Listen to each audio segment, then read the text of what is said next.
আমিরুল মুমিনিন ওমর রাদিয়াল্লাহু তাআলা আনহু আদেশ জারি করেছেন, যারা খাবারের মধ্যে ভেজাল দিবে, খাবারের মধ্যে 2 নম্বর মিশ্রণ করবে, তাদের কঠিন শাস্তির সম্মুখীন করা হবে।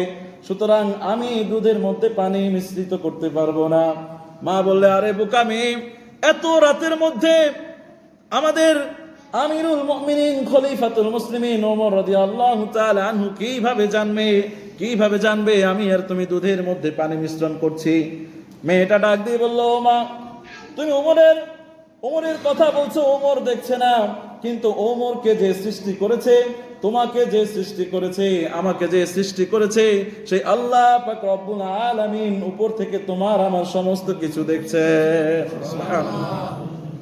ওমর রাদিয়াল্লাহু তাআলা এগুলো দেখছেন। এখন এই মেয়ে দুধের মধ্যে যে পানি মিশ্রণ করলো না, কার ভয়ে বলেন? আল্লাহর ভয়ে।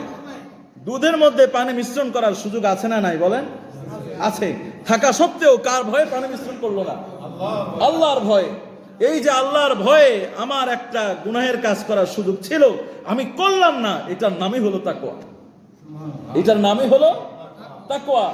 আমরাও যারা ব্যবসা করি, আমাদের এদিকে সুপারির ব্যবসা খুব জমজমাট, কি বলেন? হ্যাঁ, সুপারির ব্যবসা যখন করি বা সুপারি যখন বাজারে নেই, তখন আমরা কি করি? ভালো সুপারি যেটা, এটা দেই উপরে, আর পচা সুপারি যেটা সাইজ একটু ছোট বা রুগ্ন, দেখতে একটু খারাপ দেখায়, যে এটা দেখলে ক্রেতা ক্রয় করবে না, ওইটারে আমরা কি করি? কথা বলেন, নিচে দেই।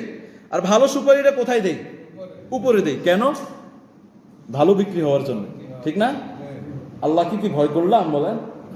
আমার উচিত ছিল কি, যে যেটা যেভাবে আছে, ভালোটা ভালোর জায়গায়, খারাপটা খারাপ জায়গায়। কেউ দেখছে না আমি যে সুপারিটা ভালোটা উপরে দিচ্ছি আর খারাপটা নিচে দিচ্ছি, এটা কেউ দেখছে না। দেখছেন একমাত্র একজন, তিনি কে? আল্লাহ। উনার ভয়ে, তার ভয়ে এই গুনাহের কাছ থেকে বিরত আমি আর আপনি যদি থাকি, তাহলে এটার নাম হলো তাকওয়া। কয়জনে আমরা এই তাকওয়াটা অর্জন করি বলেন?